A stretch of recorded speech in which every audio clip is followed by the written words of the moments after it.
안녕하세요. 저는 부산에서 살고 있고 올해 39살이 된 남자입니다. 남들에겐 평생 한 번 있을까 말까한 일들을 최근 몇 년 사이에 다 겪다 보니 제 스스로는 많이 성장했다고 생각했습니다. 하지만 또 다시 처제로 인해 저는 너무 큰 고민이 생겨버리고 말았고, 저는 도대체 어떻게 이 막장 같은 상황을 벗어나야 할지 다양한 분들의 의견을 묻고 싶습니다. 우선 저는 7년 전에 결혼을 해서 제 아내와 풍족하지는 않지만 그래도 다툼 없이 행복한 삶을 잘 지내고 있었습니다. 제 아내는 어디 하나 나무랄 게 없는 너무나도 착한 심성의 여자였었죠. 처음 만나게 된 건 제가 처음으로 봉사활동을 나가서 보게 되었습니다. 그때는 제 인생에 대한 회의감이 들었었고 자존감이 너무 낮아져서 많은 사람들을 만나서 저를 고치고 싶었습니다.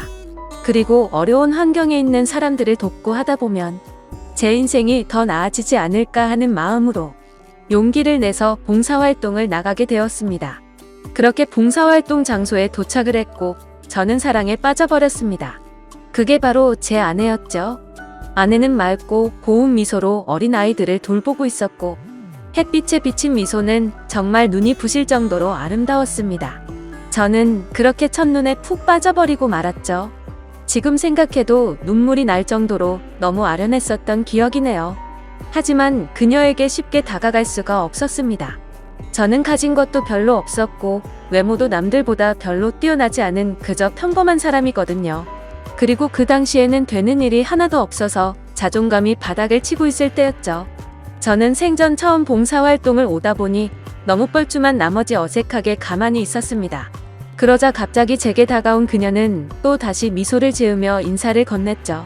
처음 오시냐고 물었고 그렇지 않아도 일손이 부족했는데 잘 부탁드린다면서 악수를 건네더군요.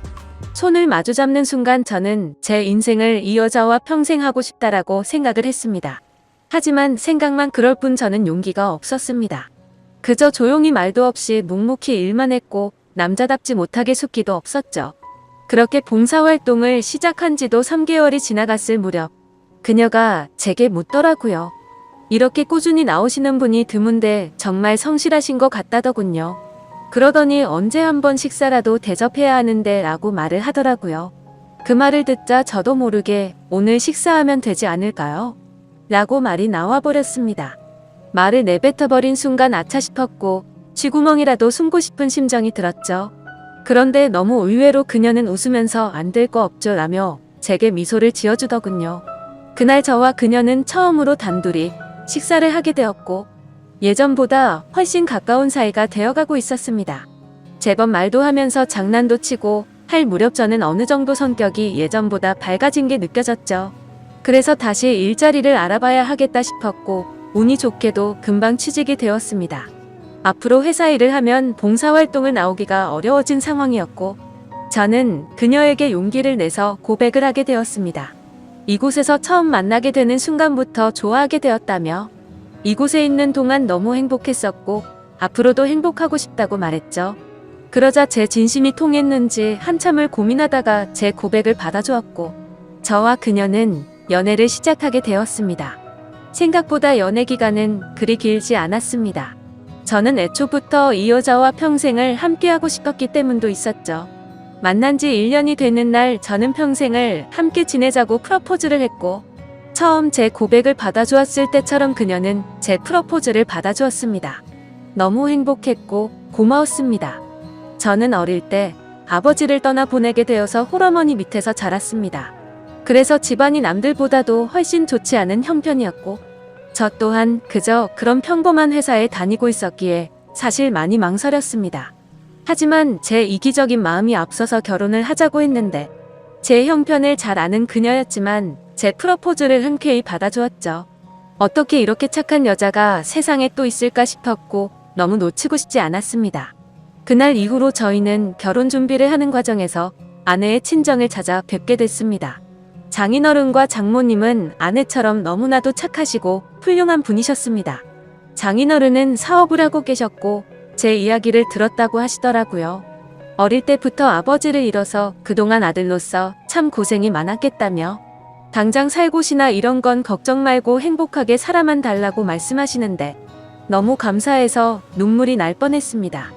그런데 유독 집안에 돌연변이는 늘 있다고 하듯 아내의 친정에도 그런 사람이 존재하더군요. 제 아내는 저보다 5살이 어렸고 아내의 동생은 저보다 10살이 어렸습니다. 그 당시 20대 초반이었는데 아내와는 다른 분위기에 엄청난 미인상이더라고요. 알고 보니 어릴 때부터 외모가 출중해서 연예인 스카웃도 많이 받아봤고 미인 대회까지 나가서 입상을 할 정도로 훌륭한 미모였죠. 하지만 예쁜 미모와 달리 성격은 정말 좋지가 않았습니다. 제가 있는데도 들리라고 말하는 건지 장모님에게 말하더군요. 왜 저렇게 나이도 많고 능력도 없는 사람이랑 결혼하지? 집안도 좋은 것도 아니고 도대체 이해가 안 되네 라며 하는데 장모님은 조용히 하라고 하는 모습까지 다 보였었죠. 그 착한 아내도 동생과는 별로 친하지가 않다고 하더군요. 나이차가 많이 나서 그런 건지 동생은 자신의 얘기를 잘 듣지 않는다고요. 예쁜 미모 때문에 항상 남자들이 주변에 붙어 다녔고 학창 시절에는 늘 싸움을 제일 잘하는 남자들만 만나고 다녔다고 하더군요. 그래서 아내는 셀 수 없이 많은 설득해봤지만 절대로 달라지지가 않아서 더 이상은 설득이 안 된다라는 걸 느낀 뒤로는 가깝게 지내지 않는다고 했습니다. 그러면서 처제가 어떤 소리를 해도 저보고 이해해달라고 미안하다고 말하더군요. 아무쪼록 그런가 보다 했었고 저와 아내는 꿈에 그리던 결혼식을 하게 되었습니다. 지금 생각해도 제 인생의 가장 행복한 때를 꼽으라면 바로 그날이었죠. 그렇게 저희는 행복한 날들을 보내고 있었고 저와 아내를 닮은 이세를 낳아서 기르자고 얘기를 하던 때였습니다. 하지만 하늘이 무너질 만큼 충격적인 소식이 전해지고 말았죠. 결혼을 한 지 2년 만에 제 아내는 불의의 교통사고를 당하게 되었고 정말 생각하지도 못했던 일이 벌어졌기에 너무 큰 충격과 슬픔에 잠겨버렸습니다. 저와 제 아내는 정말 그 누구보다도 서로를 사랑했습니다. 갑자기 외톨이가 되어버린 저는 숨을 쉬는 것조차 힘이 들었고 나쁜 생각까지 해버릴까 할 정도로 힘이 들었죠. 하지만 저만 바라보고 살아오신 어머니를 생각하면 차마 불효를 저지를 수가 없었습니다. 그렇게 저는 인생을 놓아버린 듯이 살아갔습니다. 기계처럼 회사만 다녀오고 갈 뿐이었죠. 그러다가 어느 날 술을 마시고는 그냥 로또나 당첨돼서 편하게 살고 싶다라는 생각이 들더군요. 그런 마음을 먹은 뒤로 저는 1년이 넘게 어머니의 용돈과 최소 생활비를 제외하고는 무조건 로또를 사는데 돈을 다 썼습니다. 그 결과 3등까지는 3번 정도가 됐지만 2등은 단 한 차례도 나오지가 않더군요. 그래도 많은 걸 내려놓고 하다 보니 마음만큼은 편했습니다. 이뤄도 그만이라는 생각으로 시작했기 때문이죠. 그러다 결국 하늘이 제게도 기회를 주었죠. 1등이 당첨이 되었는데 정말 그때는 너무 놀라서 말도 못했습니다. 솔직히 당첨금을 받으러 가는 날까지 잠도 한숨 제대로 못 잤고 매일같이 꿈을 꾸는데 당첨이 안 된 것부터 시작해서 로또가 망했다는 뉴스까지 나오고 별의별 꿈을 다 꿨었죠. 아무튼 그런 걱정들은 무의미했고 결국 당첨금을 받게 되었죠. 세금을 다 떼고 보니 시수령액은 10억 5천만 원이라는 큰 돈을 얻게 되었습니다. 막상 그런 큰 돈이 생기니까 이걸 어디다 어떻게 써야 할지 감이 안 오더라고요. 하지만 가장 먼저 돈을 쓰게 된 곳은 제 아내의 납골당을 더 좋은 곳으로 옮긴 거였죠. 너무 슬펐습니다. 아내가 있었을 때 이런 좋은 일이 있었으면 원하는 걸 다 해줬을 텐데 싶어서 눈물이 펑펑 나더군요. 그날 이후로 저는 회사를 그만두게 되었고 제 어머니의 집을 조금 더 좋은 곳으로 옮겨드렸습니다. 그리고 나서 앞으로 어떻게 살아갈지 생각을 해봤죠. 남은 금액으로는 평생 먹고 살기에는 무리였기에 젊은 시절 생각해보던 요식업을 해보는 게 어떨까 생각을 하게 됐습니다. 그렇게 어차피 내 돈이 아니었다 생각하고 과감히 많은 돈을 투자해서 식당을 열게 되었습니다. 사업에 경력이 없어서 많이 서툴렀지만 남들처럼 열심히 했습니다. 그래서 처음에는 많이 남던 잔반들이 점점 줄어드는 걸 느꼈고 갈수록 손님들이 늘어나서 소소한 행복들을 느끼고 있었죠. 그렇게 남들과 다르지 않은 생활을 해오던 중 갑자기 장모님에게서 연락이 오게 되었습니다. 장인어른이 쓰러지셔서 연락을 할까 말까 망설이다가 연락을 했다고 하시더라고요. 저는 너무 서운해서 말씀드렸죠. 언제는 아들이라고 하시더니 이런 걸 고민하시냐며 당장 병원으로 찾아갔습니다. 장인어른은 의식이 없으셨던 상태셨고 자초지종을 들어보니 사업이 힘들어지면서 요 근래에 스트레스를 많이 받으셨답니다. 결국에는 상황이 힘들어지다 보니 직원들이 대거 이탈을 하게 됐고 그 와중에 믿었던 사람에게 돈을 융통하려다 사기까지 당하게 되셨답니다. 그 충격으로 며칠 동안 앓으시다가 결국 쓰러지셨다고 말씀하시더라고요. 그래서 저는 장모님의 손을 꼭 잡고 제가 여유 자금이 있으니 도움을 드린다고 했죠. 장모님은 절대로 받을 수 없다며 자신의 딸로 인해 제가 얼마나 힘든지 잘 안다면서 어떻게 그 돈을 받겠냐며 눈물을 흘리셨죠. 저는 오랜 설득 끝에 장모님께 결국 돈을 드리게 되었습니다. 하지만 결국 아들처럼 저를 대해주시던 장인어른은 끝끝내 버티지 못하시고 세상을 떠나시게 되었죠. 결국 제가 해드린 돈과 장인어른의 보험금을 합쳐서 겨우 빚쟁이 신세는 면하게 되었습니다. 그 과정에서 제가 많은 도움을 드리느라 항상 친정에 하루가 멀다 하고 드나들었고 처제도 자주 마주하게 되었었죠. 그러다 어느 날 처제가 너무 힘들다면서 술 한잔 사주시면 안 되냐고 제게 묻더군요. 그래서 어려울 거 없는 부탁이었기에 처제와 저는 둘이서 술을 마시게 되었습니다. 한창 술을 마시다 술이 조금 취하니까 처제는 아내 얘기를 꺼내더군요. 언니에게 너무 못했던 게 매일 생각났고 시간을 되돌릴 수 있다면 잘하고 싶다고. 착한 언니를 왜 빨리 데려갔는지 하늘이 원망스럽다며 펑펑 울더라고요. 그러면서 예전에 제게 잘못했던 부분들도 너무 미안했다며 철이 없어서 했던 짓이지만 형부에게 상처를 준 걸 생각하면 자기 자신이 너무 밉다고 울면서 말하는데 그 말에 저는 처제의 진심이 너무 와닿았습니다. 그래서 그날 이후로 저는 처제를 다시 보게 되었습니다. 얼굴만 예쁠 뿐만 아니라 본래 성격은 역시나 부모님과 아내를 닮아서 착한 사람이었구나 라고 생각했죠. 그리고 나서 처제와 많은 대화들을 나누었습니다. 많은 대화를 나누다 보니 그동안 서먹했던 사이가 조금은 풀어지는 듯 했고 말을 이어가다가 처제는 제게 질문을 했죠. 갑자기 왜 이렇게 돈이 많냐고 묻더군요. 저는 그래서 약간은 당황했지만 거짓말로 대답을 했습니다. 왠지 로또 당첨이 되어서 벼락부자가 됐다라고 말하기는 창피한 마음이 들었던 거죠. 그냥 예전에 묵혀두었던 주식이 조금 올라서 그걸로 사업을 시작했는데 운이 좋게도 장사가 잘 되고 있다고 말했습니다. 지금 돌이켜 생각해보면 그때 장사가 잘 된다고 했던 그 말이 제 인생에 있어서 천주의 한이 될 거라고는 생각조차 못했습니다. 여하튼 그날 술자리를 계기로 처제와 저는 종종 밥도 먹고 술도 마시게 되었죠. 그러다 결국 인간으로서 절대로 해서는 안 될 실수를 저지르고 말았습니다. 제 인생에 있어서 너무 후회가 되는 일이었죠. 다른 날과 다름없이 처제와 술을 마시게 되었습니다. 그 당시에는 처제에게 용돈을 주고 지냈었기에 그날도 제가 술값을 계산하려고 했죠. 그런데 갑자기 처제가 일해서 돈을 벌었다며 자기가 술을 산다고 하더군요. 처제가 일한다는 소리는 못 들어서 의아하긴 했지만 고집을 꺾지는 못했습니다. 그러더니 대신 저보고 다음 술자리를 사라고 해서 얼떨결에 그러겠다고 했죠. 근데 문제는 제가 술이 그렇게 세지가 않았다는 겁니다. 그래서 항상 한 자리에서만 마시고 헤어지다가 처음으로 술을 더 마시러 가게 되었습니다.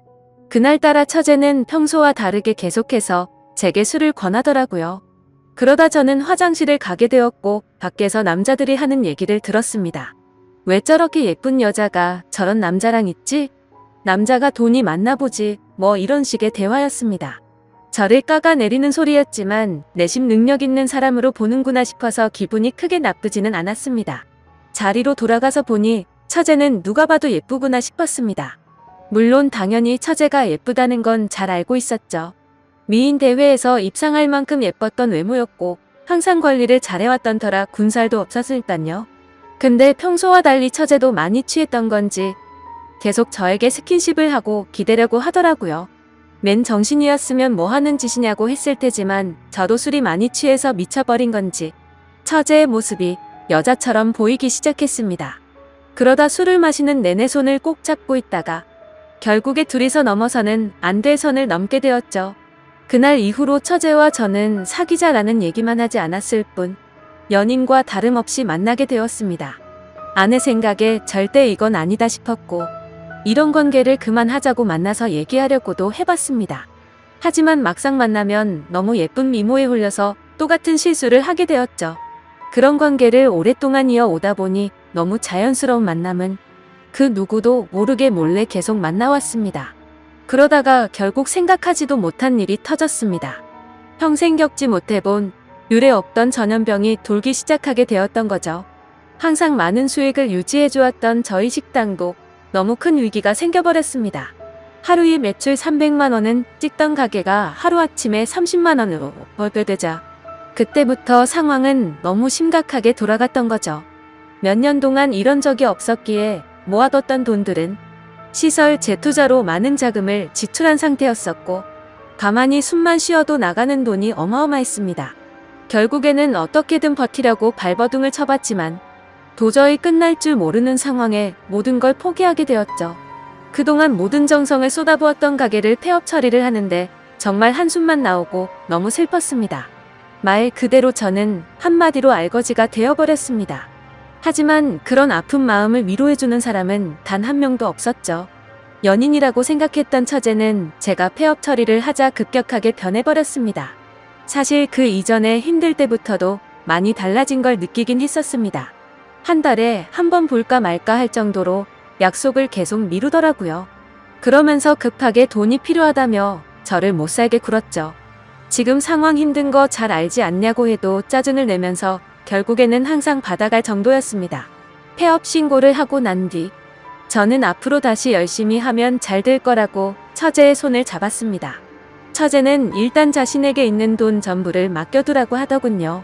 사업하는 사람을 못 믿겠다면서 어떻게든 우리가 만나려면 돈이 있어야 하지 않겠냐고 하더라고요. 그나마 가지고 있는 거라고는 집에 잡혀있는 전세자금 5천만 원이 다였죠. 그래서 저는 월세로 옮겨가기 위해 그 돈을 받게 되었고 곧장 처제에게 다 보내게 됐습니다. 그런데 입금했다라고 문자를 한 이후로 단 한 통의 답장도 전화도 없더라고요. 그렇게 몇 주가 흘렀고 저는 배신감에 치를 떨면서 도저히 이렇게는 못 넘어간다 싶어서 처제가 살고 있는 오피스텔 앞에서 한참을 기다렸습니다. 그날 자정이 다 되어서야 처제는 어떤 건장한 남자와 팔짱을 끼고 나타나더군요. 정말 순간적으로 눈이 돌아갔습니다.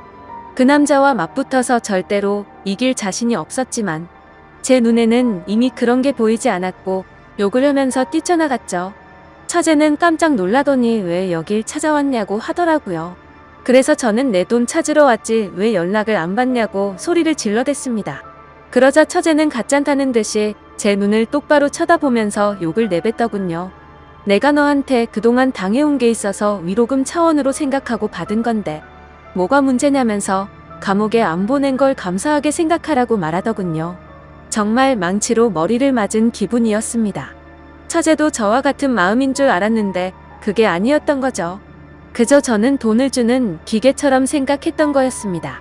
저는 순간 너무 분노가 치밀어 올라서 달려들려고 하는데 그 건장한 남자가 제 멱살을 잡더라고요. 내가 네 처제 되는 여자 남자친구인데 무슨 헛소리를 짓거리냐고 하더군요. 인간 같지도 않은 짓 해놓고 무슨 염치로 여길 오냐면서 마음 같아서는 묵사발 내주고 싶은데 지금 사고치면 안 돼서 겨우 참는 거라고 말하더군요.